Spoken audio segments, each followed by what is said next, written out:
करवाएंगे अभी, घबराइए नहीं। लेकिन अध्यक्षता कौन किया था? मुकलिपुत्र तिष्य से। इस व्यक्ति से भी वह बहुत प्रभावित रहा। और तीसरे व्यक्ति थे उपगुप्त। दिव्यावदान में कहा गया है कि उपगुप्त ही इसके वास्तविक गुरु रहे होंगे। समझ रहे हैं? उपगुप्त। और उपगुप्त ने जो है विधिवत पूरे विधि विधान के साथ अशोक को क्या बनाया? अशोक को बौद्ध धर्म की दीक्षा दी। तो पूछा जाएगा सवाल, तो सबसे प्रथम प्रवचन किसके द्वारा उसको प्राप्त हुआ था? निग्रोध के द्वारा। मात्र 7 वर्ष का था निग्रोध उस समय जब उनको प्रवचन देता है। और ये अपने सिंहासनारूढ़ होने के 4थे वर्ष में चल रहे थे। तभी इनके दिमाग में तमाम शास्त्रार्थ, तमाम सारी बातें चलती थी। तमाम जो भी आजीवक, ब्राह्मण, शैव धर्मों के बारे में चर्चाएं हुआ करती थी। तो ये बौद्धिस्ट हो जाता है। और बौद्ध धर्म की तरफ उन्मुख होने में सबसे बड़ा रोल किसका रहा है? कौन सा युद्ध जो इनको इधर प्रेरित करता है? अहिंसात्मक व्यक्ति बना देता है? कलिंग का युद्ध। सवाल पूछा जाता है कि कलिंग का युद्ध अपने राज्यारोहण के किस वर्ष के बाद इन्होंने कलिंग युद्ध लड़ा था? अशोक ने कलिंग का युद्ध अभिषेक के, अपने राज्याभिषेक के 8वें वर्ष। 8वें वर्ष मतलब इसकी डेट कितनी मिलती है? 261 ईसा पूर्व। और 8वें वर्ष प्लस 8 जोड़ दीजिए तब कितना हो जाएगा? इसका राज्याभिषेक कब हुआ था? 269 ईसा पूर्व में। बन तो जाता है राजा 273 में ही। 4 साल यह जो है अपने घर परिवार में युद्धों में व्यस्त रहता है। बताते हैं कि अपने 99 भाइयों की हत्या करके जो है यह राज सिंहासन प्राप्त करता है। जो भी हो, अपनी स्थिति व सुदृढ़ करने में लगा रहता है। और जब वह फ्री होता है तो विधिवत यह जो है 269 ईसा पूर्व में राज्यारोहण इसका होता है पूरे विधि विधान के साथ। अब कलिंग का युद्ध कब ये लड़ता है? अपने राज्याभिषेक के 8वें वर्ष। राज्याभिषेक के 8वें वर्ष। राज्याभिषेक यही पूछा जाता है। राज्याभिषेक के 8वें वर्ष कलिंग का युद्ध अशोक के द्वारा लड़ा जाता है। कब? 261 ईसा पूर्व में। क्या कलिंग इस समय कहाँ, उस समय कहाँ पर था? या इस समय कहाँ? उड़ीसा में। ये तो जानते हैं उड़ीसा का पुराना नाम क्या है? उत्कल। उत्कल। अब इस समय क्या नाम है? ओडिशा। उड़िया भाषा में इसका क्या नाम हो गया? कलकत्ता का कोलकाता। तमाम सारे शहरों का नाम बदलता जा रहा है ना, क्योंकि उस समय जो है इंग्लिश नेम था मुंबई, अब बम्बई। अब इस समय क्या हो गया है? बॉम्बे बोलते थे ना उस समय, अब मुंबई हो गया। हाँ, और पुडुचेरी हो गया है। तमाम शहरों का नाम बदल गया है। तो उत्कल, पुराना नाम उत्कल था उड़ीसा का, जान लीजिए।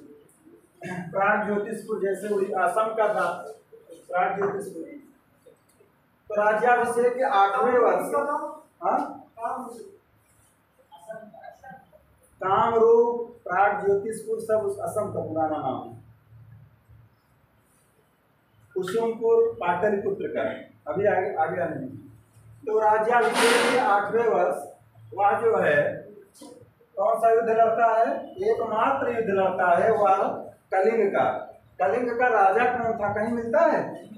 हाँ, मिलता तो नहीं है। बहुत हमने खोजा था तो एक जगह संभावित नाम मिला था, नंदराज। खारवेल का नाम तो मिलता है। इसके पूर्व में खारवेल था महापद्मनंद के समय में। और उस समय जो है उसने एक तनसुली नहर निकलवाई थी। कौन सी नहर? तनसुली नहर। खारवेल के बारे में मिलता है। हाँ, तो जो भी हो, राजा का नाम अज्ञात है। नंदराज को खोजने के बाद एक जगह मिला था, संभवतः नंदराज शासक रहा होगा कलिंग का। लेकिन कलिंग का युद्ध जो है इसके लिए सिरदर्द था। अब ये सवाल कर सकते हैं कि सर कलिंग क्यों जीत लिया उसने? अरे रहने देता, स्वतंत्र था। चंद्रगुप्त मौर्य बिंदुसार ने बहुत सारा राज्य बना रखा था, लेकिन बताया जाता है कि जो है उड़ीसा कहाँ था, समुद्र तट पर था और व्यापारिक मार्ग में पड़ता था, तमाम बाधाएं खड़ा कर रहा था, एक स्वतंत्र राज्य। इसके लिए जो है वह सिद्धर्थ था कि क्यों ना हम इसको जो है ये बीच में पड़ा है, इसको हम अपने राज्य में मिला लें। तमाम इस तरह के व्यापारिक कारण रहे, क्योंकि समुद्री यात्रा इधर से होनी थी और यह जो है ये बीच में पड़ता था, तो ये सब कारण रहे होंगे।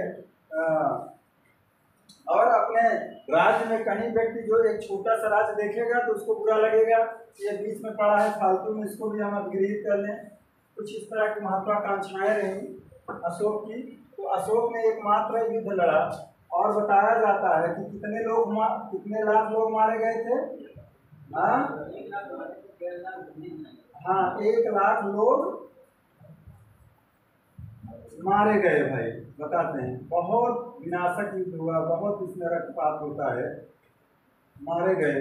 1.5 लाख लोग लगभग बंदी बनाए गए और बेघर तो बहुत सारे लोग हुए होंगे, 3 लाख से ज़्यादा बेघर हो गए। हर घर से वहाँ जो है प्राण की आहुति देने वाले लोग मिलते हैं। तो कुल मिलाकर यहाँ इतना रक्तपात होता है। और उसके पूर्व में ही वह जो है बौद्ध धर्म की ओर कुछ थोड़ा बहुत उन्मुख भी हुआ था। तो इस रक्तपात ने उसके हृदय को क्या कर दिया, परिवर्तित कर दिया। और यह जो है परिवर्तित हुआ तो यह बौद्ध धर्म की ओर उन्मुख हुआ पूरी तरह से, क्योंकि बौद्ध धर्म हिंसा को कहीं जगह नहीं देता है। तो आप लिख सकते हो कि कलिंग का युद्ध अशोक के द्वारा अपने राज्याभिषेक के 8वें वर्ष लड़ा गया, 261 ईसा पूर्व। क्या जो है कलिंग की राजधानी कहाँ थी? तोषली। राजधानी लिखिए, कलिंग की राजधानी तोषली। कलिंग की राजधानी तोषली पर 261 ईसा पूर्व में अधिकार कर लिया। देख लीजिए अपनी भाषा में, कलिंग की राजधानी तोषली पर। तोषली आएगा भी, इसके 5 राज्यों की एक राजधानी भी रहता है। और आपसे सवाल पूछा जाएगा कि अपने राज्याभिषेक के किस वर्ष में वह बोध गया की यात्रा किया? हाँ, 10वें वर्ष। अशोक अपने राज्याभिषेक के राज्याभिषेक के 10वें वर्ष बोध गया, समझ रहे हैं ना? कहाँ पड़ता है? हाँ, संबोधि भी इसको कहा जाता है ना, सर की यात्रा की। हाँ, राजा था तो कलिंग का मतलब युद्ध होता है, इससे मतलब इसका कहते हैं कि मन परिवर्तित हो जाता है। जी जी। लेकिन सर अगर देखा जाए तो इन्होंने कहते हैं कि 99 भाइयों की इन्होंने मतलब हत्या की, ये तो उनके सगे संबंधी थे, तब इनका मन नहीं गया। लेकिन वहाँ की संयोक्ति भी देखने को मिलती है, कहीं कहीं इनके शिलालेखों में ये भी मिला है, अपने सगे संबंधियों को संबोधित भी कर रहे हैं कि आप जो है प्रजा की भलाई में रात दिन लगे रहो। जैसे राजा और हमारे धर्म महामात्र सदैव किसके बारे में सोचे? प्रजा के बारे में। तो वहाँ ये भी कहा जा रहा है कि यहाँ अतिशयोक्ति रही होगी। पहली बात तो 100 बच्चे होना ही अतिशयोक्ति अपने आप में है बिंदुसार के। दूसरा भी तो राजा तो रहा ही, कई कारण इसके रहे, सामाजिक, आर्थिक, राजनीतिक और सबसे बड़ा व्यापारिक कारण था कलिंग को जीतने का। ये मिलता है ना कि उसने अपने पुत्र और पुत्री को, संघमित्रा को लंका भेजने के लिए वही उसी रास्ते, उसी रूट को उसने चुना था, क्योंकि वह पाटलिपुत्र के नज़दीक था और समुद्र के रास्ते वह जो है कहाँ आते हैं? श्रीलंका। बौद्ध धर्म के प्रचार प्रसार थे, समझ रहे हैं? महादेवी से जो पैदा हुए थे 2 बच्चे, इनके संघमित्रा और महेंद्र। तो सबसे बड़ा कारण हमने जो पढ़ा, हमें तो लगा व्यापारिक रहा, राजनीतिक से ज़्यादा व्यापारिक रहा इनका। और हृदय परिवर्तन की जो बात है वो तो मान लीजिए अब वो एक मात्र राज्य बचा ही था उनके लिए, जब उसको अपने अंडर में कर लेते हैं। बौद्ध धर्म में कोई बौद्ध ग्रंथ है उसमें सीधे कहा भी तो गया है कि राजनीतिक हिंसा नहीं होती, राजनीतिक हिंसा नहीं होती, क्योंकि उससे जो है उसकी राजनीतिक पूर्ति होती है ना। ये भी बात कही गई है कि कुछ न कुछ मजबूरियां रही होंगी, कुछ इसकी महत्वाकांक्षाएं रही होंगी। तो हो सकता है सर इतना बड़ा क्षेत्र है, जैसे कि मेरे यहाँ रहते थे, इतना दूर हो सकता था उस पर मतलब शासन करना। दूर तो नहीं था, नजदीक था, इसीलिए तो और बड़ा सिरदर्द था। अगर आपके ना जैसे क्या है, बीजेपी हर जगह शासन कर रही है और दिल्ली में ही हार जाती है, उसके लिए दिक्कत है कि नहीं? पूरा जोर लगा देते हैं दिल्ली में। तो जैसे उसके नाक का बाल बन गया था कलिंग, उसके बगल पाटलिपुत्र, मतलब उड़ीसा और उसमें बहुत ज़्यादा अंतर तो है नहीं बिहार में, पाटलिपुत्र ही इसकी राजधानी थी। तो बगल में ही एक स्वतंत्र राष्ट्र वह देखना नहीं चाहता था, और उसके जो भी राजनीतिक और व्यापारिक कारण है उससे अलग से, तो चूंकि जस्ट बगल में था और यहाँ एक चुनौती पेश कर रहा था, यहाँ के बगल में ही हम स्वतंत्र पड़े हैं। तो अशोक अपने राज्याभिषेक के 10वें वर्ष कहाँ की यात्रा किया था? बोध गया की यात्रा किया था। और बोध गया में भगवान बुद्ध को क्या प्राप्त हुआ था? ज्ञान की प्राप्ति हुई थी। और उस ज्ञान को जो है उन्होंने कहाँ से बिखेरना शुरू किया? सारनाथ से। आगे जहाँ से सवाल बनते हैं फोकस करिए। तो यह बात जो है आपको मिलेगी। हमने बताया कि कलिंग का युद्ध उसने कब लड़ा था? 8वें वर्ष में। कब लड़ा? 261 ईसा पूर्व। यह बात मिलती कहाँ है? किस शिलालेख में यह बात मिलती है? 13वें शिलालेख में मिलती है। ये जानिए, 13वें शिलालेख में कलिंग युद्ध विजय का वर्णन मिलता है। 13वें शिलालेख में कलिंग विजय का वर्णन मिलता है। और इसका ये किस शिलालेख में कहा गया है कि अशोक अपने राज्याभिषेक के 10वें वर्ष बोध गया की यात्रा की थी। हाँ, लघु 8वां है आपका, अष्टम शिलालेख। अष्टम शिलालेख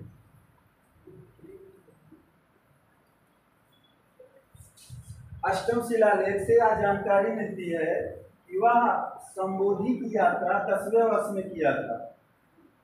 आगे एक सवाल पूछा जाता है कि लुम्बिनी की यात्रा उसने कब किया था? लुम्बिनी की यात्रा अपने राज्याभिषेक के 20वें वर्ष की थी। एक निगाली सागर मिलता है वहीं बगल में, निगाली सागर, जहां उसने कनक मुनि बुद्ध के स्तूप को दुगना कर दिया था। मिला था आपको, कल्चर वाले उसमें पढ़ा रहे थे, जब कला पढ़ा रहे थे, कला और संस्कृति उसमें पढ़ाए थे, बहुत विधिवत, याद करिए। तो उसमें जो है कहा जाता है कि 12वें वर्ष उसमें जो है निगाली सागर यानी निगाली सागर, ये पड़ता है नेपाल की तराई में, वहाँ की यात्रा की थी, नेपाल की तराई। अब कनक मुनि जो नाम मिलता है वह जो है नाम इसके लिए संबोधित किया गया है भगवान बुद्ध के एक रूप के रूप, पूर्व पहले के रूप, मतलब जन्म के रूप में उसको जो है स्वीकार किया गया है। लेकिन एक जगह हम देख रहे हैं ये 12वें की जगह 14वां भी लिखा है, तो आप 12वां लिख लीजिए। हमारे ख्याल से केसी श्रीवास्तव ने यही लिखे हैं, 12वें वर्ष अपने राज्याभिषेक के 12वें वर्ष निगाली सागर की यात्रा की थी। और संभवतः हो सकता है यात्रा के बाद 14वें वर्ष वह जब जाता है तो अपने स्तूप को वही बड़ा करता है। लेकिन कहीं कहीं मिलता है कि जब वह लुम्बिनी की यात्रा करता है तब वहां जाता है 20वें वर्ष में। ये कंफ्यूजन क्रिएट करता है। हालांकि ये लिखिए अपने राज्याभिषेक के, यहाँ लिख लीजिए, अशोक अपने राज्याभिषेक के 20वें वर्ष कहाँ की यात्रा की थी? लुम्बिनी की। अब बताइए भाई लुम्बिनी क्यों प्रसिद्ध है? लुम्बिनी की यात्रा की थी, क्यों प्रसिद्ध है? जन्मस्थली थी। और जब वहां वह जाता है 20वें वर्ष लुम्बिनी की यात्रा करता है तो वहां पर क्या फेरबदल करता है जानते हैं? 20वें वर्ष। और यह बात मिलती कहाँ है? रूमिनदेही लघु स्तंभ लेख में यह बात मिलती है कि अशोक अपने राज्याभिषेक के, ऐसे लिखिएगा पूरा, अशोक अपने राज्याभिषेक के 20वें वर्ष लुम्बिनी की यात्रा की थी। और ये स्रोत क्या है? रूमिनदेही का लघु स्तंभ लेख। लघु स्तंभ लेख। और यहाँ गया तो यहाँ भाई जो जब कोई मुख्यमंत्री, प्रधानमंत्री, विधायक को आप बुलाते हो गांव में, कुछ न कुछ घोषणाएं कर देते हैं, करते हैं ना। आए जैसे उनका आप आवा भगत किए, स्वागत किए, खूब तो प्रसन्न हो गए। प्रधानमंत्री जी आए और बताए कि हरदोई के लिए मैं ये चीज़ें दे रहा हूँ, हाईवेज दे रहा हूँ, मेट्रो दे रहा हूँ, दुनिया भर की। उसी तरह से जब यह 20वें वर्ष लुम्बिनी की यात्रा करता है तो वहाँ पर जो धार्मिक कर लगता था उसको खत्म कर देता है। ठीक, धार्मिक कर की पूरी तरह से समाप्ति कर देता है, या ये कह सकते हैं कि जो भी कर थे उनको वह समाप्त कर देता है, और सिर्फ भूमि कर के रूप में मात्र वह कितने % लेता है? 1/8 भाग, 1/8 भाग। भू राजस्व का सिर्फ 1/8 भाग वहां से लेता है, सिर्फ इसलिए कि लोगों को ये ना लगे कि यहाँ पर हमारा शासन नहीं है। कर के रूप में, टैक्स के रूप में, भूमि कर के रूप में 1/8 भाग निर्धारित करता है। मतलब यह भी कम कर देता है, बहुत मिनिमम कि हम कर ले रहे हैं बस। तो उपज का 8वां भाग, उपज का 8वां भाग लेना निश्चित किया। कहाँ पर? लुम्बिनी में 1/8 या उपज का 8वां भाग, उपज का 8वां भाग लेना निश्चित किया कर के रूप में, कर के रूप में 1/8वां भाग। टैक्स भाई, टैक्स कर के रूप में नहीं दिखता क्या? वहां से ये नहीं दिख रहा है क्या? इधर उधर। हाँ, अब देखिए, अगर हम देखें तो देखिए सारा कुछ जो है धम्म के इर्द गिर्द अशोक का जीवन इसके बाद मंडराता, घूमता रहता है। तो पहले ये जान लीजिए कि धम्म है क्या चीज़। अभी बीच में सवाल आएगा कि धम्म है क्या चीज़, तो धम्म के बारे में पहले जान लीजिए। उसके बाद शिलालेख वगैरह जो हैं, यहाँ से सवाल बनते हैं, वो बताया जाएगा। तो आपको हमने बताया कि जो है ये 13वां शिलालेख था। ये जो संबोधि की विजय की यात्रा करता है 8वां शिलालेख। और ये जो है रोमिनदेही लघु स्तंभ लेख में यह बात लिखी गई है कि 12वें वर्ष बाद लुम्बिनी की यात्रा करता है। ठीक, ये मिटा रहे हैं भाई। आगे देखिए, पहले समझ लीजिए धम्म क्या है, फिर चल रहे हैं आगे फटाफट से। तो धम्म क्या है? धम्म का मतलब समझ लीजिए। तो पूछा जाता है कि बौद्ध धर्म के त्रिरत्न कौन कौन से? बुद्धम शरणम गच्छामि, संघम शरणम और धम्मम शरणम, ये तो जानते होंगे। जैसे जो है पूछा जाता है कि जैन धर्म के त्रिरत्न कौन से हैं? बताओ। हाँ, ज्ञान, दर्शन और एक क्या है? चरित्र। Very good. ये आएंगे, अभी हम उस पर तो पढ़ाएंगे। तो बौद्ध धर्म का जो त्रिरत्न है वो क्या है? धम्मम, संघम और बुद्धम शरणम गच्छामि। बुद्ध, धम्म, संघ, यही तो है ना। तो पहले धम्म समझिए। तो धम्म के बारे में जरा समझ लीजिए कि धम्म से आशय नैतिक आचरण से है। किससे है भाई?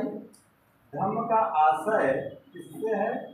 नैतिक आचरण से है। अब आपका नैतिक आचरण कैसा होना चाहिए ये बताया जाएगा धम्म में।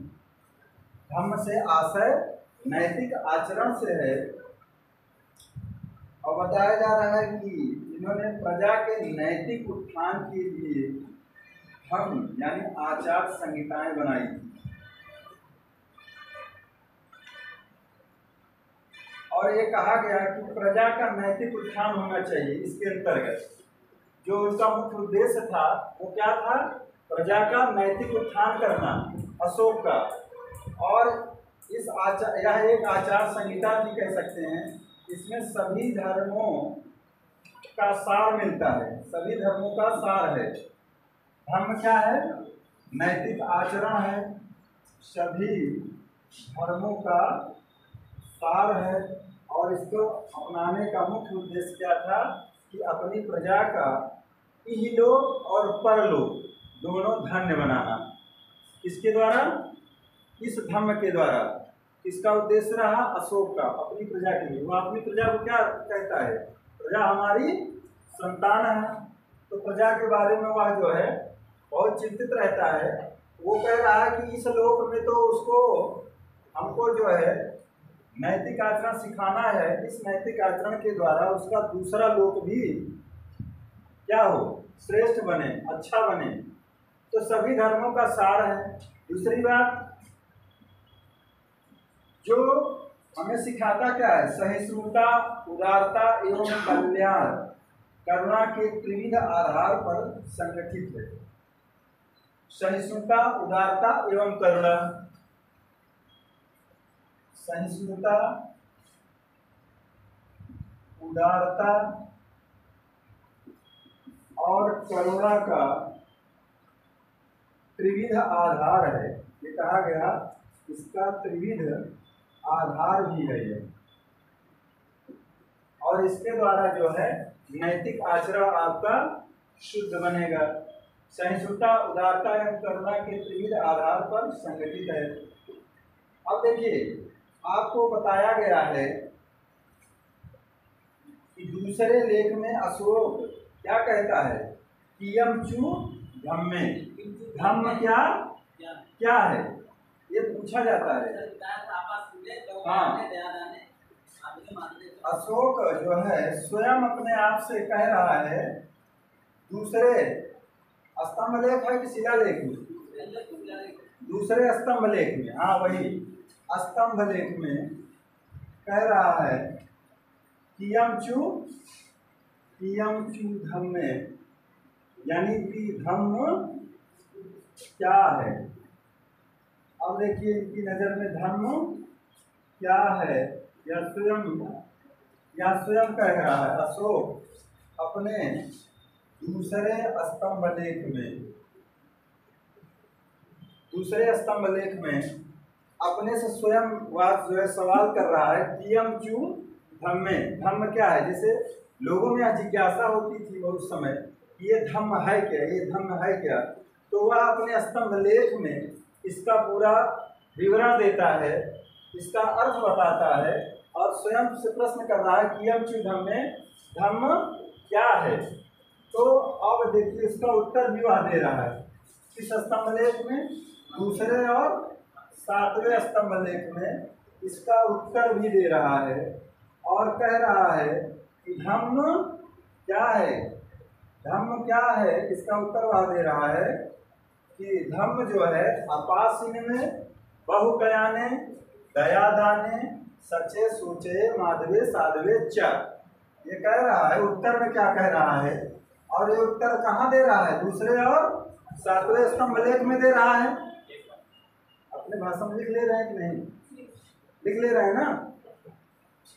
लिख लीजिए। अशोक अपने दूसरे और सातवें स्तंभ लेख में कियम चु धम्मे यानी धम्म क्या है का उत्तर देते हुए लिखता है, कहता है कि धम्म जो है अपासिनवे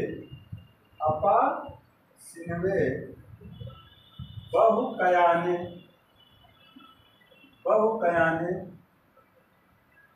अपासिनवे बहुकयाने, उसके बाद दयादाने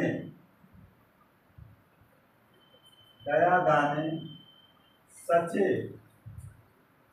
सूचये या सूचवे, सचे सूचये माधवे साधवे चा। इतनी बड़ी माधवे साधवे चा।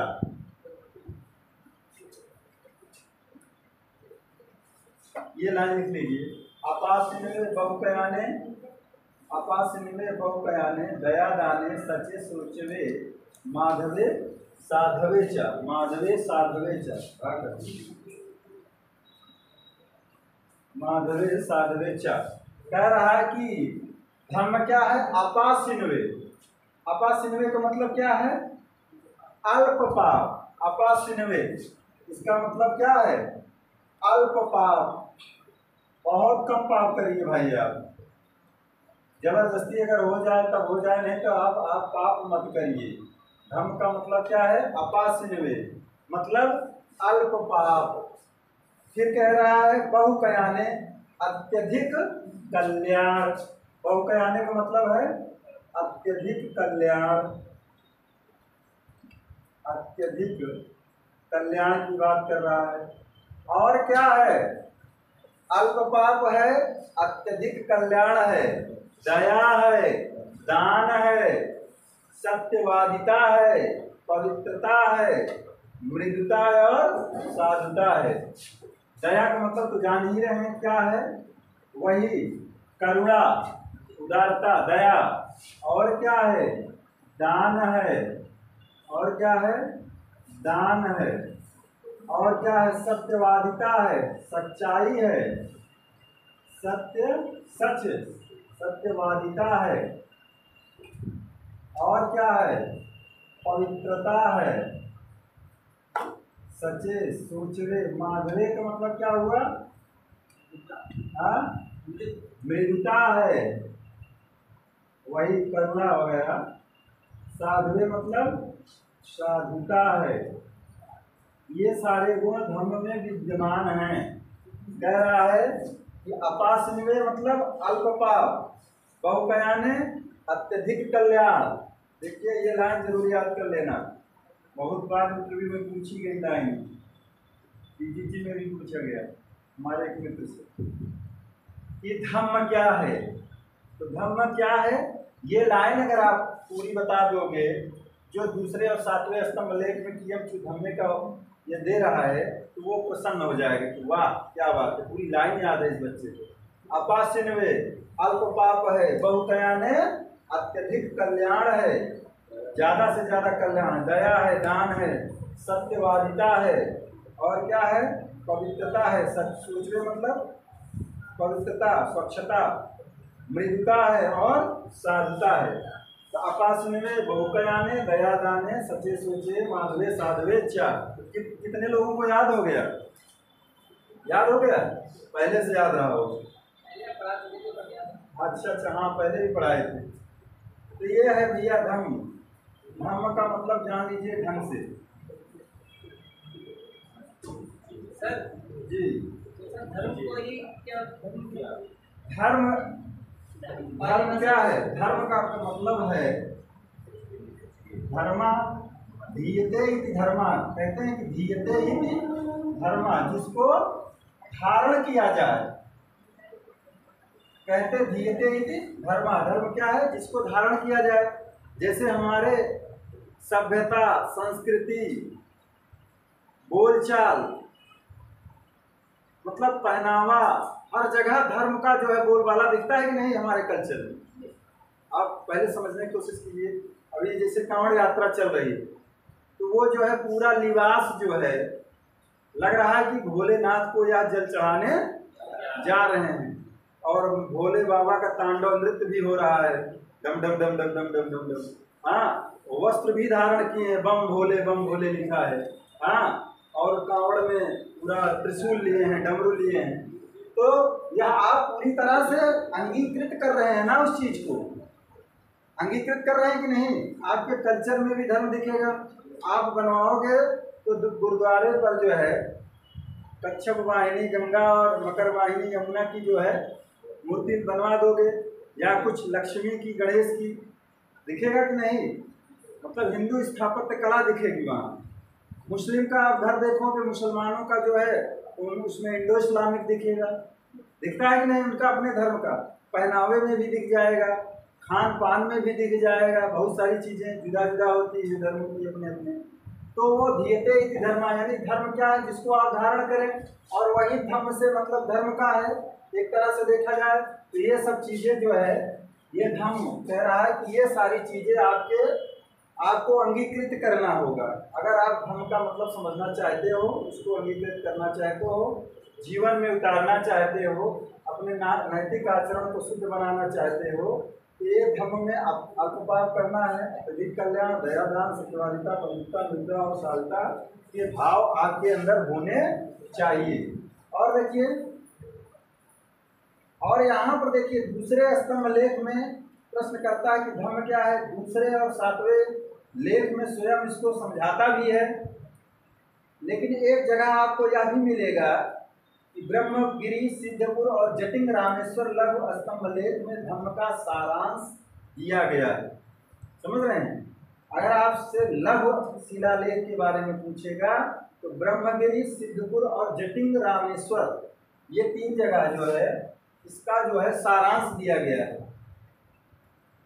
ब्रह्मगिरी, सिद्धपुर और जटिंग रामेश्वर, ये दक्षिण भारत में पड़ता, अभी पढ़ाएंगे।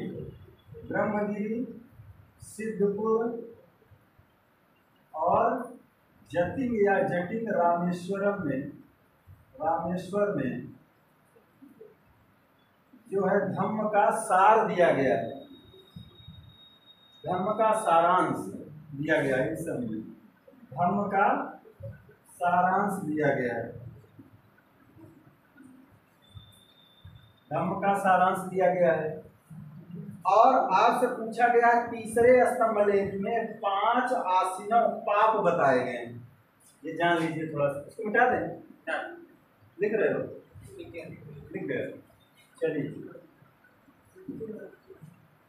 तो अपासिने, बहुकयाने, दयादाने, सच्चे सोचवे, माधवे, साधवे, 4 याद कर लीजिएगा भाई, इसी से पूरा अर्थ इसका निकल जाएगा।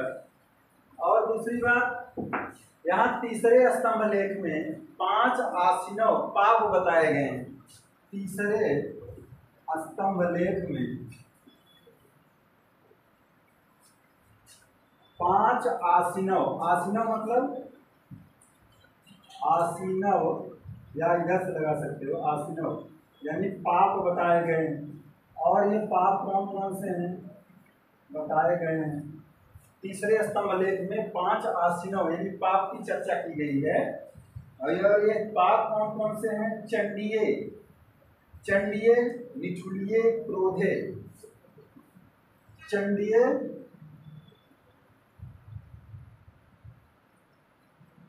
निठुलिये,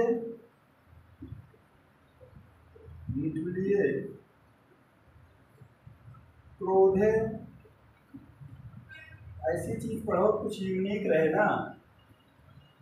चंडीय, निठुलिये, क्रोधे, मनो और ईर्ष्या। मनो और ईर्ष्या, अब इसका मतलब समझ लीजिए। मनो और ईर्ष्या। चंडीय का मतलब क्या होता है? कौन बताएगा भाई? कोई बताएगा? प्रचंडता यानी उग्रता का भाव, गुस्सा कह सकते हो, प्रचंडता। ये जो है कह रहे हैं यह पाप की श्रेणी में आता है। बौद्ध धर्म के अनुसार यह चंडीय, निठुलिये, क्रोधे, मनो, ईर्ष्या यह पाप की श्रेणी में आता है, यानी प्रचंडता। निठुलिये मतलब निष्ठुरता, क्रोध जान ही रहे हैं, क्रोधे। मनो माने घमंड, ईर्ष्या जानते ही हैं, मनो मीन्स घमंड। ये निष्ठुरता, निष्ठुर हो जाए व्यक्ति, मतलब उसके अंदर दया भावना, करुणा, सहिष्णुता। मतलब जैसे आप लोग देखते नहीं हैं, कोई भैया दे दे दाता के नाम, तो आपके अंदर कौन सा भाव आता है? कुछ संचारी भाव जागृत होता है कि नहीं? हाँ, तो आप जो है निष्ठुर होते अगर तो अरे अरे हटो हटो भाई जाओ। तो ये कह रहे हैं निठुलिये यानी निष्ठुर, प्रचंडता, क्रोधे, मनो, ईर्ष्या। यह तीसरे स्तंभ लेख में 5 आसीनों की चर्चा की गई है। 5 पाप यानी 5 पाप की चर्चा की गई है। आइए लिपि देख लेते हैं हम लोग। लिपि, लिपि कैसी थी इस समय? ब्राह्मी लिपि और इस समय लिपि कौन सी है? देवनागरी। भाषा हिंदी है। और उस समय कौन सी लिपि थी? हाँ, अशोक के अभिलेखों में प्राकृत भाषा और ब्राह्मी लिपि बहुतायत में मिली है। 2-4 ऐसे लेख हैं, अभिलेख हैं, जहां पर खरोष्ठी, आर्मेयिक या यूनानी लिपियों का इस्तेमाल किया गया है। अब ये जान लीजिए, ये हो गया ना। अच्छा चलिए नीचे लिख दे रहे हैं। ब्राह्मी लिखी कैसे जाती थी? हाँ, बाएं से दाएं। ब्राह्मी बा से बाएं से दाएं लिख सकते हैं, या लिखी जाती थी बाएं से दाएं, दाएं तरफ लिखी जाती। लेकिन अगर पूछ लिया जाए खरोष्ठी, जस्ट इसका उल्टा था। खरोष्ठी दाएं से बाएं लिखी जाती थी, दाएं से बाएं लिखी जाती थी। ये जल्दी से नोट कर लीजिए भाई। हाँ, उर्दू की, उर्दू जैसे। और उधर ही ये विकसित भी हुई थी, पाकिस्तान के बॉर्डर पे ये विकसित भी होती है, जहाँ ये देखने को मिलता है। अब देखिए, अशोक के शिलालेखों में प्राकृत भाषा के साथ साथ कितनी लिपियां मिली हैं? 4 लिपियां। कौन कौन से? एक ब्राह्मी, दूसरा ये भाषा है प्राकृत भाषा। हाँ, ये बता रहे भाई इधर।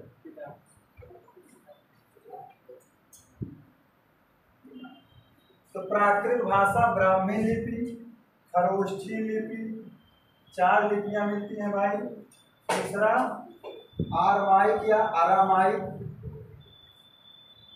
आरमाइक, और चौथा यूनानी लिपि। ये दिमाग में रखिए कि प्राकृत भाषा और 4 लिपियां देखने को मिलती हैं अशोक के काल में, जिनका इस्तेमाल वह अपने अभिलेखों में करता है। कौन कौन? ब्राह्मी, खरोष्ठी, आरमाइक और यूनानी। ब्राह्मी, खरोष्ठी, आरमाइक और यूनानी। अशोक के स्तंभलेख एवं गुहा लेखों में केवल ब्राह्मी लिपि एवं प्राकृत भाषा का प्रयोग हुआ है, जो राष्ट्रीय भाषा एवं लिपि रही होगी उस समय। ध्यान दीजिए, यहाँ अशोक के जो भी स्तंभ लेख मिल रहे हैं और गुहा लेख, उसमें सिर्फ और सिर्फ ब्राह्मी और प्राकृत भाषा का इस्तेमाल किया गया है। अशोक के जो स्तंभ लेख, अशोक के स्तंभ लेखों में, स्तंभ लेख और गुहा लेख में किस भाषा का इस्तेमाल हुआ है? प्राकृत भाषा और ब्राह्मी, प्राकृत भाषा और ब्राह्मी लिपि का इस्तेमाल हुआ है। और यह उस समय क्या रही होगी? उस समय की क्या रही? राजकीय या राष्ट्रीय कह सकते हो, राष्ट्रीय या राजकीय भाषा या लिपि रही होगी कि नहीं? इसी का इस्तेमाल हुआ है। भाषा, लिपि रही होगी या थी, क्योंकि इसका बार बार इस्तेमाल किया गया है। ब्राह्मी लिपि एवं प्राकृत भाषा का अशोक के स्तंभलेख एवं गुहा लेखों में केवल ब्राह्मी लिपि एवं प्राकृत भाषा का प्रयोग हुआ है। अशोक कितने दिन शासन करता है भाई? 37 वर्ष तक। उसके शिलालेखों में उसके शासनकाल से 8वें से लेकर 27वें वर्ष तक का घटनाओं का वर्णन है। अशोक का जो शासनकाल है वह 37 वर्ष का है, लेकिन इसके जो भी अभिलेख मिले हैं, ध्यान दीजिएगा, जो भी अभिलेख मिले हैं इसके शासन के 8वें वर्ष से लेकर 27वें वर्ष के बीच के हैं। समझ रहे हैं ना? ये बात ध्यान दीजिएगा कि जो भी अभिलेख मिले हैं, जो भी घटनाएं हैं, जो भी अभिलेख हैं, वो अशोक के राज्याभिषेक के 8वें वर्ष से लेकर 27वें वर्ष के बीच की घटनाएं उसमें उल्लिखित की गई, वर्णित हैं। लिख लो अपने भाषा में, 8वें वर्ष से लेकर 27वें वर्ष के बीच की घटनाओं का वर्णन उसके अभिलेखों में होता है। यहाँ देखिए बात ये आती है कि प्रथम लघु शिलालेख से ज्ञात होता है कि बौद्ध धर्म ग्रहण करने के 2.5 वर्ष तक वह साधारण उपासक था। कहा जाता है कि जब वह बौद्ध धर्म ग्रहण करता है, ये प्रथम लघु शिलालेख से यह बात ज्ञात होती है कि वो जब बौद्ध धर्म ग्रहण करता है तो 2.5 वर्ष तक वह जो है एकदम साधारण उपासक के रूप में रहता है। कोई क्रांतिकारी परिवर्तन उसमें देखने को नहीं मिलता है। और इसी तरह से देखिए, हमने कल B.R. भंडारकर की चर्चा की थी, जो इसके अभिलेखों के आधार पर ही अशोक के इतिहास को लिखने का प्रयास करते हैं। ये बात भी हो गई। अगर आपसे सवाल किया जाए कि स्तंभ लेखों की संख्या कितनी मिलती है, पूछा गया है,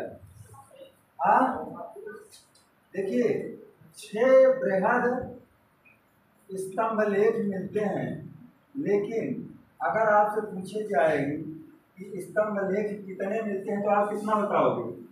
7 स्तंभ लेख जो 6 स्थानों से मिले हैं। ये 7वां ही सबसे बड़ा है और रोमिन सबसे छोटा है, लेकिन इसकी चर्चा नहीं होती। इन्हीं 6 में यह विलीन है। 7 अभिलेख इस तरह से मिलते हैं। 6 बृहद स्तंभ लेखों में 7 प्रकार के अभिलेख अशोक के मिलते हैं। ठीक, इसकी चर्चा हम भी कर रहे हैं।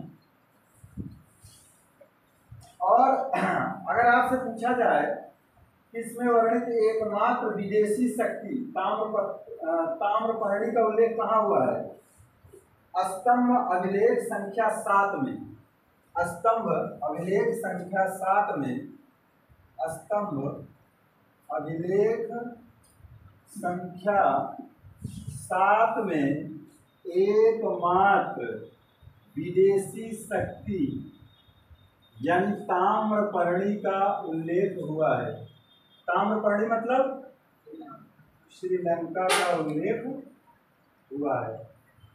ये कहा जा रहा स्तंभ लेख शिलालेख में मिलेगा कि नहीं? क्यों शिलालेख में मिलेगा कि नहीं? ताम्रपर्णी कहीं बताओ जल्दी से। मिलेगा भाई। कहाँ? 13वें और दूसरे, जब वह अपने परांतक राज्यों की चर्चा करता है वहाँ मिलेगा।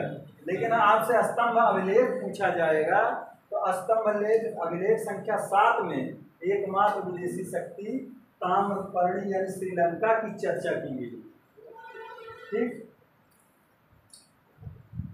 और एकमात्र विदेशी शक्ति है। अशोक ने सर्वप्रथम अपने लघु शिलालेख जारी किए। पूछा जाता है कि अशोक ने सबसे पहले लघु शिलालेख जारी किए या शिलालेख जारी किए या स्तंभ लेख जारी किए या लघु स्तंभ लेख जारी किए या गुहा लेख जारी किए? अगर आपसे सवाल कर दिया जाए, मान लीजिए, तो आप क्या बताओगे? सबसे पहले उसने जो है अपने लघु शिलालेखों को जारी किया था। अशोक ने सर्वप्रथम लघु शिलालेख, अशोक ने सर्वप्रथम लघु शिलालेख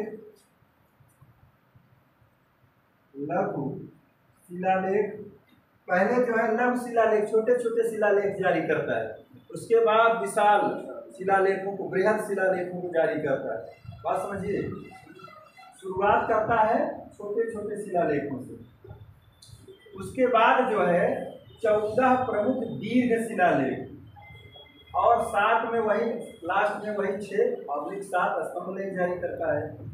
इसके बाद जो है प्रथम, और इसके बाद तदुपरांत लिख सकते हो, तदुपरांत मतलब जल्दी ही 14 शिलालेख जारी करता है। 14 शिलालेख जारी करता है, निर्गत करता है। अब इसके बाद देखिए स्तंभ लेख उसके आते हैं। 14 जो शिलालेख हैं वह 8 स्थानों से मिले हैं। जो 14 शिलालेख हैं अभी इनको हम बता रहे हैं कहाँ कहाँ से मिले हैं। 14 प्रमुख दीर्घ शिलालेख, इनको लिख लीजिए। लघु है इसलिए इसको दीर्घ कर दीजिए, जिससे समझ में आता है। 14 दीर्घ शिलालेख, सबसे पहले वह सर्वप्रथम लघु शिलालेखों जो छोटे छोटे हैं, कई हैं, बहुत हैं, उसमें आप गिनती नहीं कर सकते। लघु शिलालेखों को जारी करता है, फिर 14 दीर्घ शिलालेखों को जारी करता है। उसके बाद वह जो है अंत में 6/7 स्तंभ लेखों को निर्गत करता है। और ये जो 14 दीर्घ शिलालेख हैं एक समुच्चय में है जो 8 स्थानों से पाए गए हैं। यह 14 शिलालेख समुच्चय में है, मतलब जोड़ों में है, मतलब समुच्चय में है और 8 स्थानों से पाए गए हैं। 8 स्थानों से पाए गए हैं। तो यही जो है पूरी कहानी इनकी बयां करते हैं। इन्हीं स्तंभ लेख, शीर्ष लेख, गुहा लेख से बहुत सारे सवाल बनते हैं। कहाँ पर किसकी चर्चा की गई है, क्योंकि बहुत सारी बातें लिख दिया है तो कुछ खास बातें ही हम बता पाएंगे, क्योंकि बहुत सारी बातों का वर्णन उसमें किया गया है सार के रूप में, जो सवाल के रूप में दागे जाते हैं। तो 14 दीर्घ शिलालेख और अंत में 6 स्तंभ लेख, अंत में 6 या आप 7 कह सकते हो स्तंभ लेख। स्तंभ लेख, लेकिन जब भी सवाल पूछा जाएगा कि कितने स्तंभ लेख जारी किया तो क्या बताओगे? 7, और 7 इसी 6 में इंक्लूड है। ठीक, क्यों जितेंद्र? 7वां कहीं मिला? नहीं मिलता।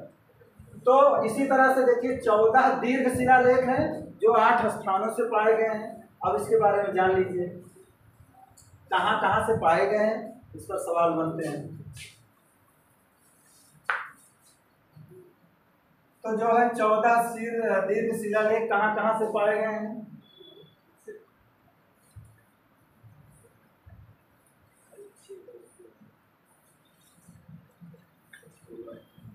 हाँ, अगर एक खाका बनाए पिक्टोग्राफ, तो अभिलेखों में जो है शिलालेख, स्तंभ लेख और गुहा लेख हैं इनके।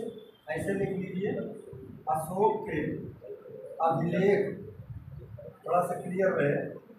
अगर अभिलेखों की चर्चा करें तो कौन कौन से मिलेगा? एक तो मिलेगा शिलालेख के रूप में।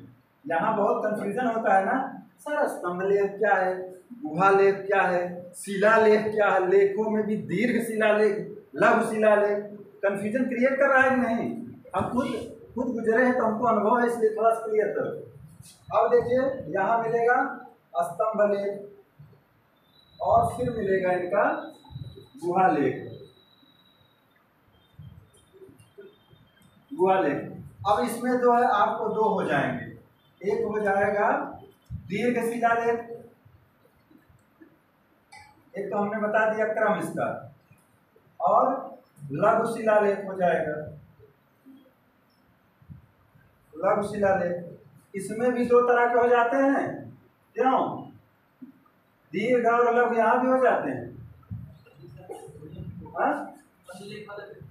स्तंभ लेख में कंफ्यूजन है, और गुहा लेख में तो वही गुहाएं जो पाई गई उसमें कोई बातें नहीं है।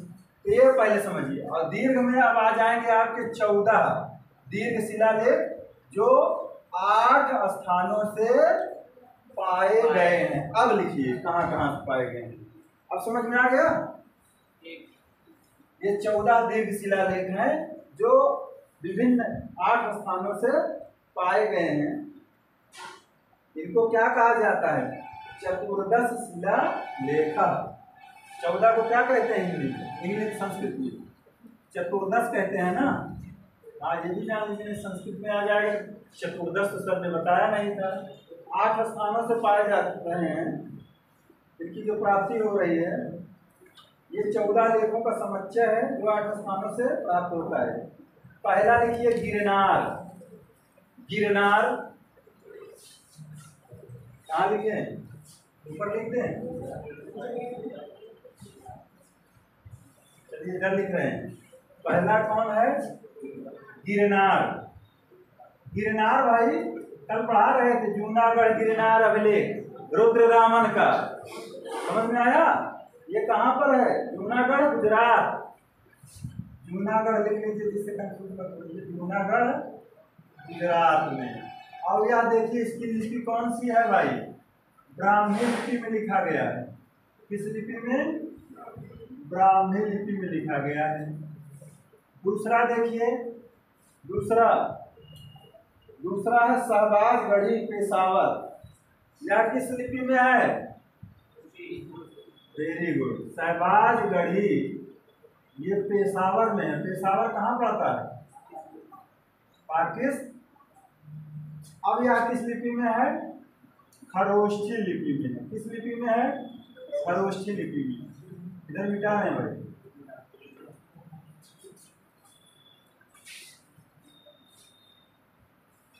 तीसरा बताइए, शहबाजगढ़ी पेशावर खरोष्ठी लिपि में।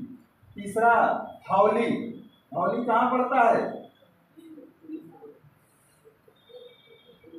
धौली कहाँ पड़ता है? उड़ीसा में। धौली और जौगढ़। धौली, धौली जो है जिला का नाम बताओ। हाँ, वेरी गुड। पूरी उड़ीसा ये जिला है। उड़ीसा को आपको उड़ीसा कहा जाता है ना। हाँ, यह जो है ब्राह्मी में है। किस लिपि में है? ब्राह्मी लिपि में। यहीं पर जौगढ़, नौगढ़ नहीं जौगढ़, ये कहाँ है? गंजाम जिला उड़ीसा में। यह भी किस लिपि में है? यह भी ब्राह्मी लिपि में है। ज्यादातर ब्राह्मी लिपि में है। पूरी उड़ीसा। कालसी देहरादून, कालसी देहरादून कहाँ पड़ेगा आपका? उत्तराखंड में।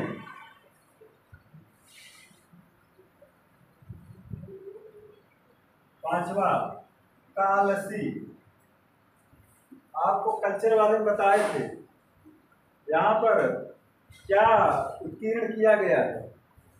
कालसी वाले शिलालेख हाथी गज गजतमे लिखा है इसमें।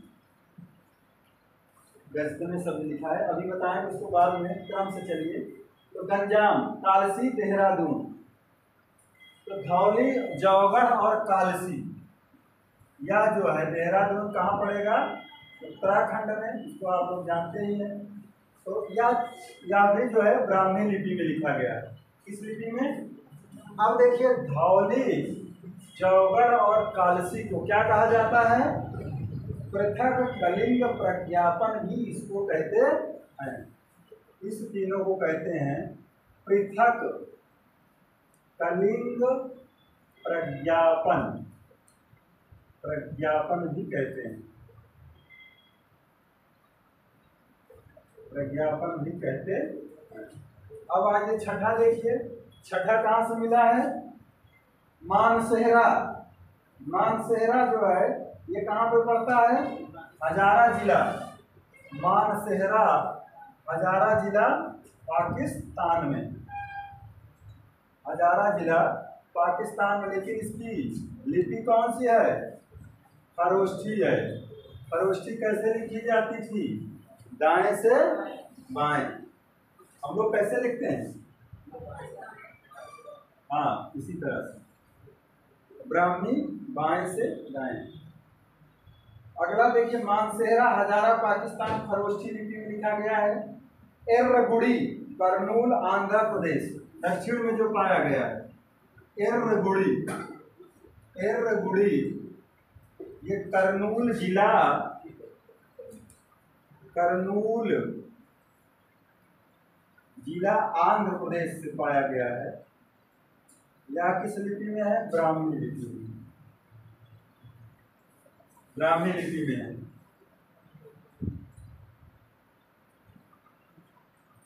और सोपारा महाराष्ट्र का थाना जिला, ये भी ब्राह्मी लिपि में है। सोपारा आठवां यानी लास्ट। ये सोपारा का सोपारा, सोपारा ये पूर्व में तो थाना जिला था, बदल गया तो नहीं कर सकते। थाना जिला महाराष्ट्र, यह भी जो है ब्राह्मी लिपि में। ये देखिए भाई, इनके जो 14 दीर्घ शिलालेख हैं, ये क्या है? 14 दीर्घ शिलालेख कितने स्थानों से पाए गए हैं? 8 स्थानों से पाए गए हैं। अगर अगर इनकी जो है खोज के बारे में पूछा जाए, देख लिया जाए इनकी खोज जो है,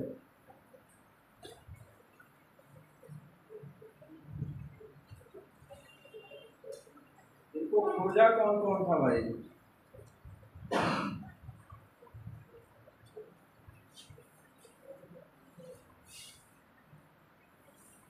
तो गिरनार वाले को खोजा था कर्नल टाड ने, कर्नल टाड।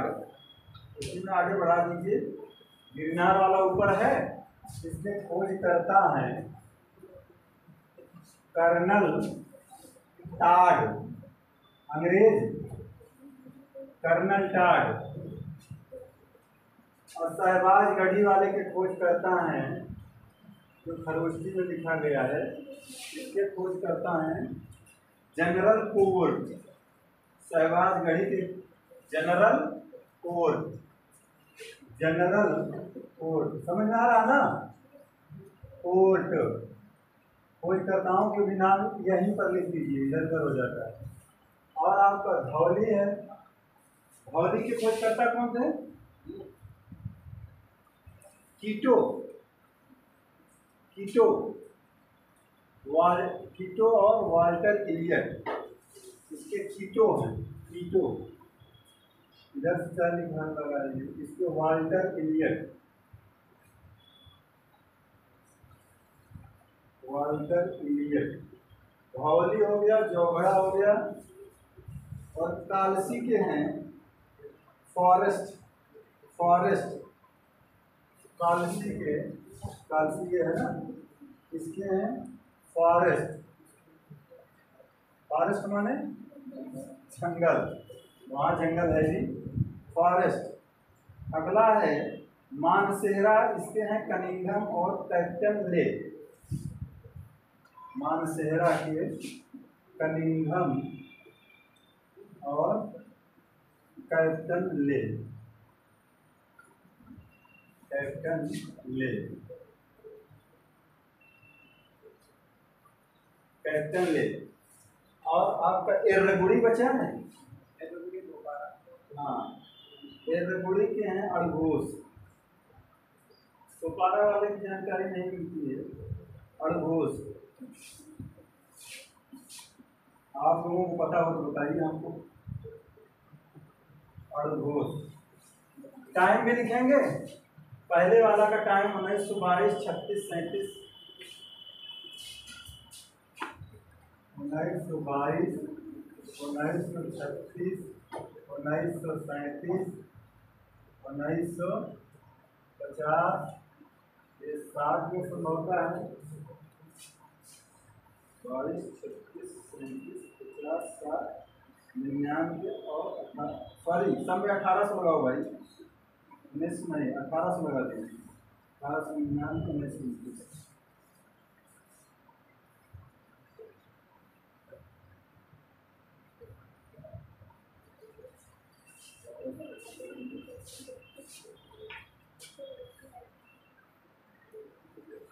सब में 1800 कर दीजिए,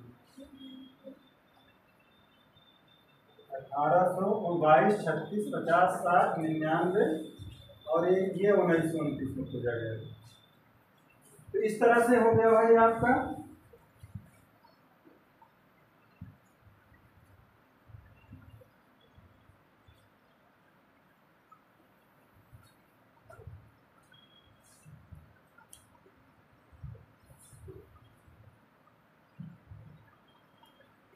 नोट कर लीजिए इसको।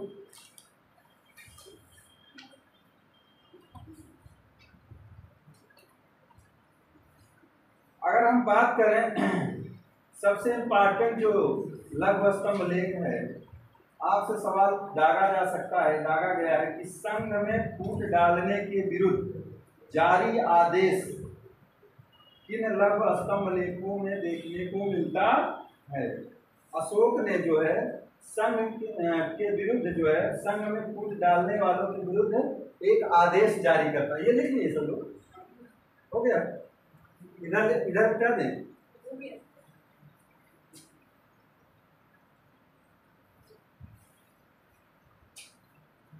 बहुत बड़ा चैप्टर है भाई, जितने में पूरा जो है मौर्य वंश इसका आधा भी नहीं होगा, जितने में अशोक है। तो ये सवाल किया जाता है कि सांची सारनाथ लघु स्तंभ लेख में संघ में फूट डालने के विरुद्ध आदेश जारी किया गया था, और किसके लिए आदेश जारी किया गया? कौशाम्बी और पाटलिपुत्र के महामात्रों को यह आदेश दिया गया है। सांची सारनाथ लघु स्तंभ लेख में संघ में फूट डालने के विरुद्ध एक आदेश अशोक के द्वारा जारी किया गया है, और उस आदेश में कहा गया है कि कौशाम्बी और पाटलिपुत्र के जो महामात्र हैं उनको निर्देशित किया गया है, उनको निर्देशित किया गया है। सांची सारनाथ लघु स्तंभ लेख में,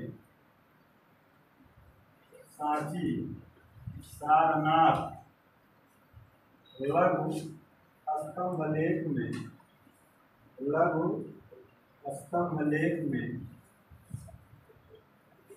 एक आदेश जारी किया गया है, एक आदेश जारी किया गया है, और कहा गया है कि कौशाम्बी और, कौशाम्बी समझ रहे हो ना, रानी का उल्लेख जहाँ से मिला, और पाटलिपुत्र के धर्म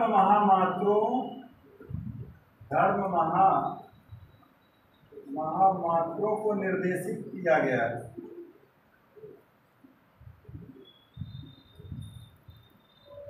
बात समझिए, सांची सारनाथ लघु स्तंभ लेख में, लघु स्तंभ लेख में एक आदेश जारी किया गया है, और उस आदेश में लिखा है कि कौशाम्बी और पाटलिपुत्र के धर्म महामात्रों को निर्देशित किया गया है कि संघ भेद को रोको, संघ में संघ भेद के विरुद्ध यह आदेश है, संघ भेद के विरुद्ध, यह शब्द यहाँ लिखना था।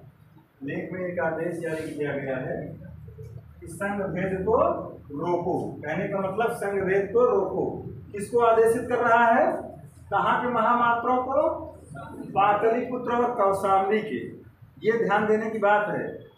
और किस लघु स्तंभ लेख में आदेश जारी कर रहा है? सांची और सारनाथ। सांची सारनाथ कहाँ पड़ता है? सांची मध्य प्रदेश, सारनाथ, और यहाँ पर देखिए पाटलिपुत्र बिहार के, और कौशाम्बी के धर्म, यहाँ उसको शिकायत मिलती थी ना कि यहाँ संघ में भेद डाला जा रहा है, तमाम तरह के आचरण, नियम, विचार और सिद्धांतों में मतभेद मिल रहा है। तो इस संघ भेद को रोकने का आदेश जारी किया है, संघ भेद को रोकने का आदेश जारी किया है, और वह सांची सारनाथ के लघु स्तंभ लेख में है। अगर आपसे पूछा जाए सवाल कि खरोष्ठी लिपि में लिखा गया कौन सा स्तंभ लेख है, इनका कौन सा लेख है जो खरोष्ठी लिपि में लिखा गया है?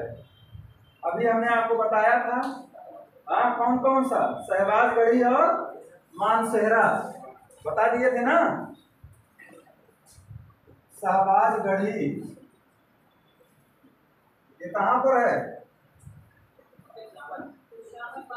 हाँ, अभी दिखाया गया। और मानसेहरा ये कहाँ है? हजारा जिला, पाकिस्तान। ये दोनों किस लिपि में लिखे गए हैं? खरोष्ठी लिपि में। ये सवाल को पूछा जाता है। ये दोनों पाकिस्तान में हैं भाई, अभी बताए आपको, थोड़ा सा फिर से फ्रेश करो। देखिए जब ह्वेनसांग आया था तो ये जो शहबाजगढ़ी वाला, पेशावर वाला अभिलेख था, दीर्घ शिलालेख, इसको उसने देखा था, और देखा तो इसको कहा था पोलूसा, कहा था, इसका नाम रखा था पोलूसा। शहबाजगढ़ी ह्वेनसांग ने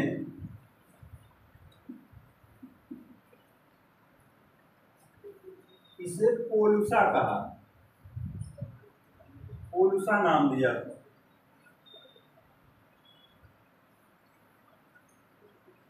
पोलूसा नाम दिया था।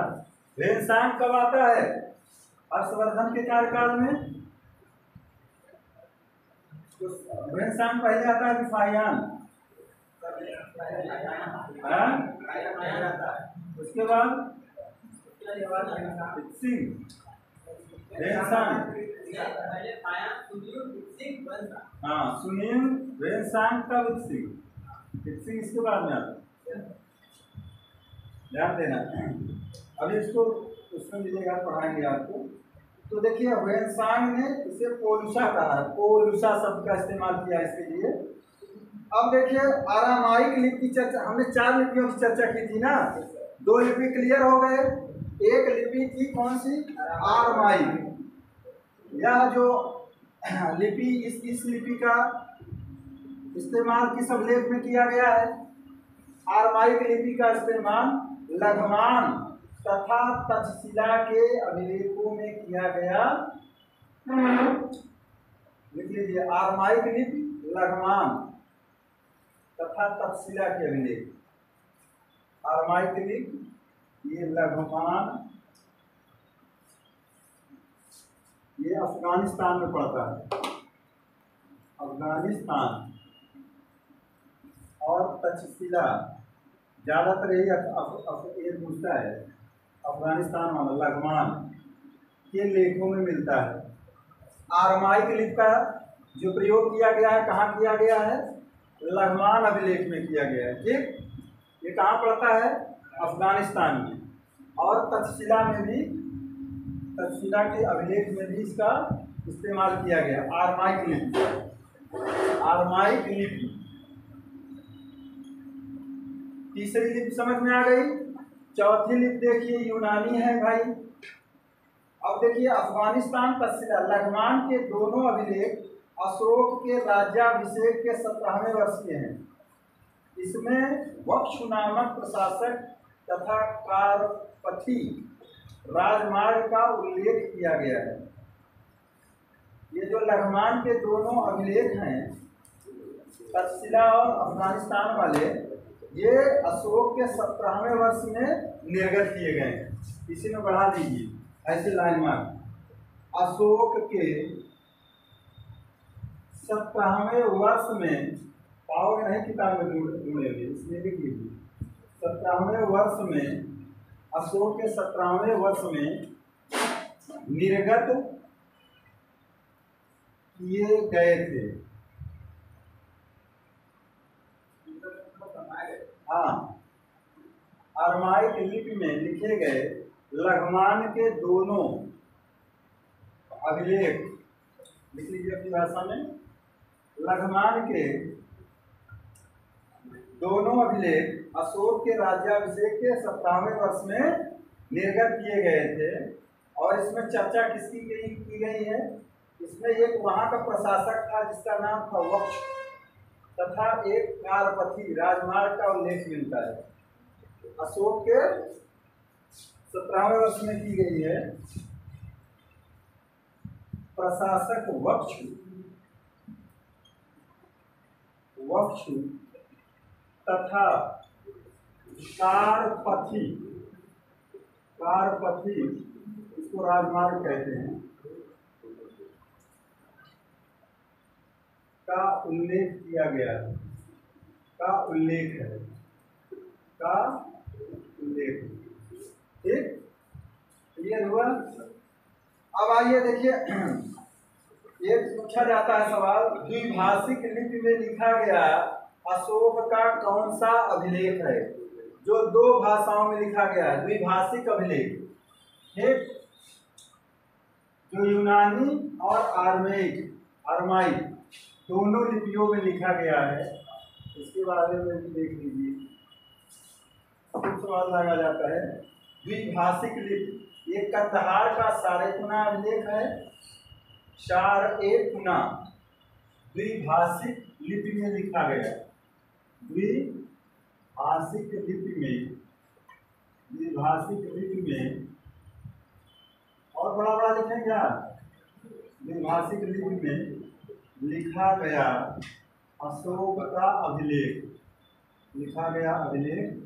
ये कंधार मतलब कंदहार कंदहार या कंधार कहाँ है? अफगानिस्तान में। चाहे अफगानिस्तान लिख लीजिए। अफगानिस्तान का नाम क्या है? सार-ए-कुना अभिलेख। सार-ए-कुना अभिलेख या दो भाषाओं में लिखा गया अभिलेख है। इसको द्विभाषिक अभिलेख कहा जाता है। अशोक का द्विभाषिक अभिलेख कहाँ से मिला है? कंदहार अफगानिस्तान से। किस जगह से? सार-ए-कुना से। सार-ए-कुना से कंदहार का सार-ए-कुना अभिलेख। अब देखिए इसमें दो भाषाएं कौन कौन सी हैं? यूनानी, ग्रीक एवं आरमाइक लिपियों का एक साथ प्रयोग किया गया। यूनानी और आरमाइक लिपियों का इस्तेमाल किया गया। कौन कौन सी? यूनानी और आरमाइक लिपियों का इस्तेमाल किया गया। चारों लिपि समझ गए ना भाई? इसको द्विभाषिक या द्विभाषिक लिपि में लिखा गया अभिलेख कहा जाता है। कौन सा? सार-ए-कुना का अभिलेख, जो कंदहार में पड़ता है। यूनानी और आरमाइक लिपि में लिखा गया है।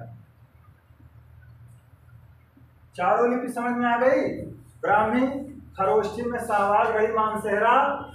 आरमाइक जो है वो लघमान वाला, तस्सीला वाला है, जो अशोक अपने राज्याभिषेक के 7वें वर्ष निर्गत करता है। उसमें एक राजमार्ग की चर्चा है और वक्षु नामक प्रशासक की चर्चा की गई है। ये दोनों खरोष्ठी में है। और जो यूनानी और आरमाइक में है ये आपका सार-ए-कुना का है। और बाकी जितने हैं सब ब्राह्मी लिपि, प्राकृत भाषा। ब्राह्मी लिपि, प्राकृत भाषा। ब्राह्मी लिपि, प्राकृत भाषा। ब्राह्मी लिपि लिख लेते हो? मैं खुद ही भूल गया हूँ। नहीं लिख लेता था, पढ़ भी लेता था पूरा। अब भूल गए। जब एमए करता था इलाहाबाद यूनिवर्सिटी से तो हमको पूरा याद था, जिसको पढ़ भी लेते थे, अभिलेख को पढ़ भी लेते थे, लेकिन दिमाग से निकल गया। एक बार देखना पड़ेगा। तो देखिए भाई, ये आपका हो गया लिपि और भाषा हो गई। आगे आइए। टाइम कितना बचा है? हो गया? ऐसे मत कहिए भाई।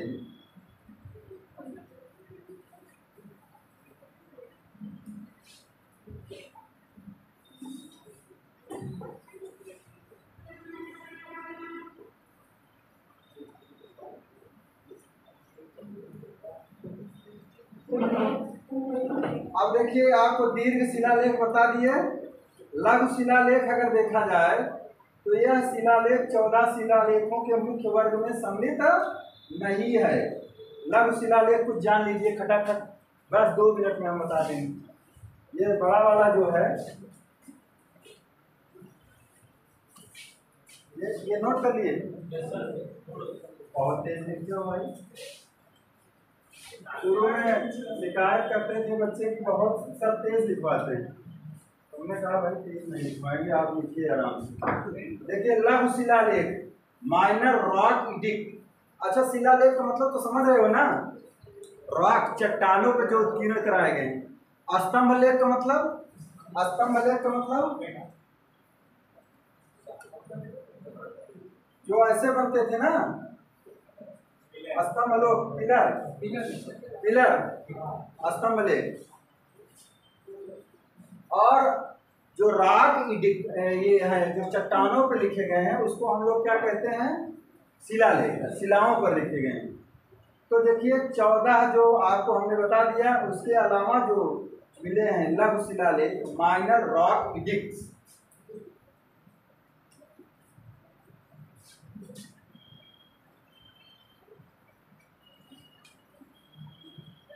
यानी कि लघु शिलालेख, ये सवाल बनते हैं जहां जहां से, वो वही लिख लीजिए बस। इसमें देखिए रूपनाथ पूछा जाएगा। रूपनाथ लघु शिलालेख कहाँ पड़ता है? बताइए जल्दी जल्दी। रूपनाथ जबलपुर जिला मध्य प्रदेश में पड़ता है। कहाँ पड़ता है? अरे शिलालेख में पढ़ाए थे, अभी बताए ना। शिलालेख में दीर्घ और लघु। दीर्घ बता दिए 8 स्थानों से। अब लघु वाला देख लीजिए। नहीं समझ में आया? अरे खाका बनाया था हमने पिक्टोग्राफ। तो देखिए रूपनाथ मध्य प्रदेश के जबलपुर जिले में स्थित है। गुजर्रा, आपसे पूछा जाएगा कि किस लघु शिलालेख में अशोक का नाम मिलता है। मास्की गुजर्रा। ये गुजर्रा कहाँ है? गुजर्रा लिख लीजिए, मध्य प्रदेश का दतिया जिला, डाकुओं के लिए प्रसिद्ध है गुजर्रा, दतिया जिला। यहाँ स्टेशन भी है, जंगल है पूरा, गए हैं हम उधर से। कभी आप मैहर जाइएगा या मुंबई जाएंगे तो रास्ते में दतिया स्टेशन पड़ता है। हमारे इलाहाबाद से होकर ऐसे जब जाओगे मुंबई वाले रूट पर, मुंबई के 2-3 रूट है ना, तीसरा देखिए गुजर्रा, दतिया, मध्य प्रदेश। सासाराम, ये बिहार में पड़ता है आपको, सासाराम बिहार, सासाराम बिहार। घबराइए नहीं, बस 5 मिनट लेंगे। सासाराम खुद ही डिस्ट्रिक्ट है ना, सासाराम शायद जिला है, अपने आप में जिला है। तो सासाराम बिहार। भब्रू, भब्रू जो खास खास है वो जान लीजिए। भब्रू या इसी को वैराट भी कहते हैं। वैराट ये कहाँ पर है? जयपुर राजस्थान में, जयपुर राजस्थान।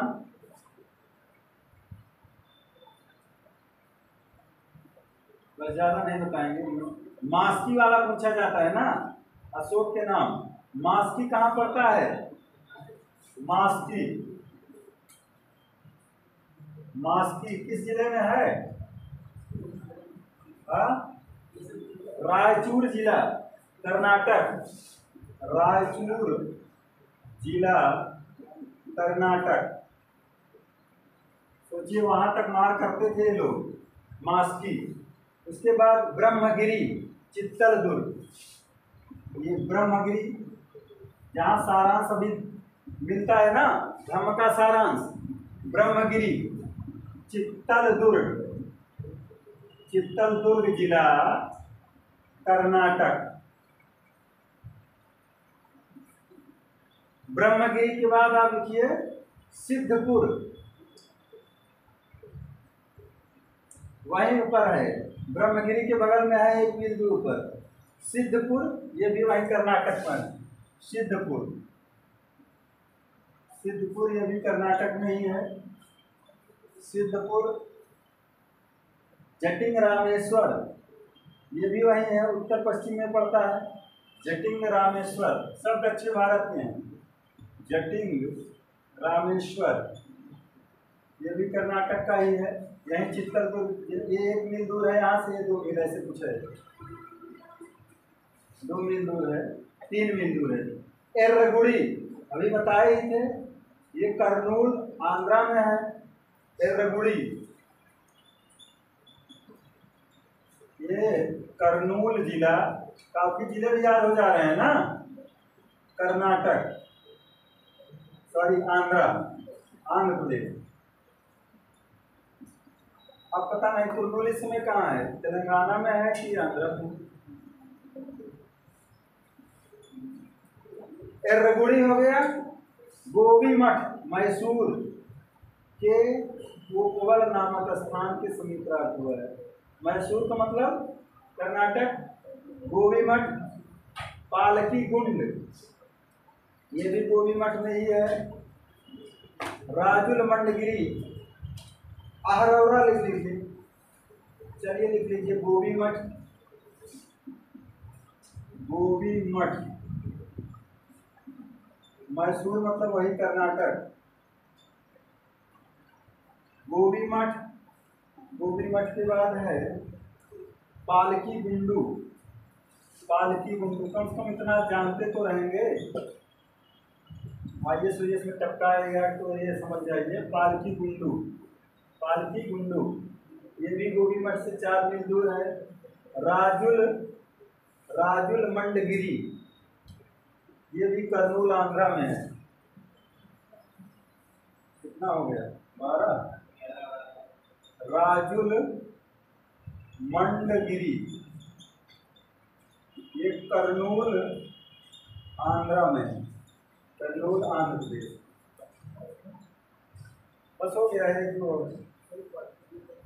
राजुल मंडगिरी, कर्नूल आंध्रा। अहरौरा, मेन चीज ये देखिए, अहरौरा ये कहाँ पड़ता है जी? मैं अहरौरा मिर्जापुर, जहाँ पर विंध्यवासिनी माता विद्यमान है, मिर्जापुर उत्तर प्रदेश, अहरौरा। इसके अलावा देखिए सारो मारो शहडोल में है, पान गुड़रिया सिंगोर मध्य प्रदेश में, नेकटूर है। ये इन सबसे लघु शिलालेख प्राप्त हुए हैं। मास्की, गुजर्रा, नेकटूर और उड़ेगोलम के लेखों से अशोक का व्यक्तिगत नाम भी मिलता है। लिख लीजिए स्टार बना के, मास्की, गुजर्रा, नेकटूर तथा उड़ेगोलम से, मास्की, गुजर्रा, नेकटूर तथा उड़ेगोलम से, उड़ेगोलम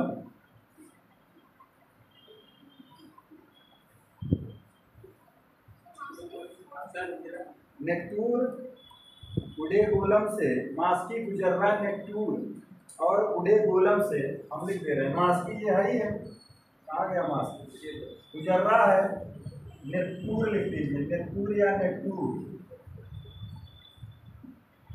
नेकटूर और उड़ेगोलम से अशोक का व्यक्तिगत नाम भी मिलता है। अशोक का व्यक्तिगत नाम भी मिलता है।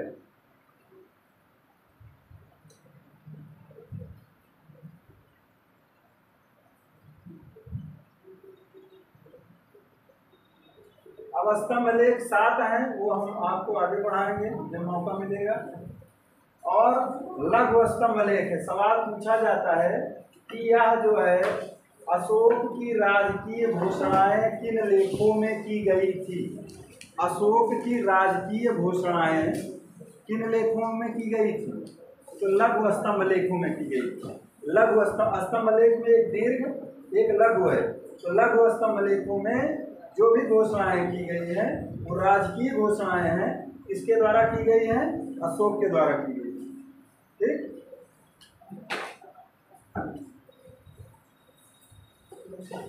अगर 10 मिनट आप और बढ़ जाते तो हम खत्म कर देते। स्तंभ लेख 7 ही तो हैं, 6 ही तो हैं, लिख रहे रहने दे, समय हो गया।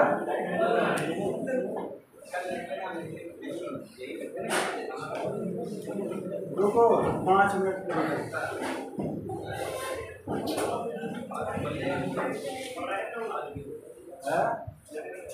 रहने दें। गुड,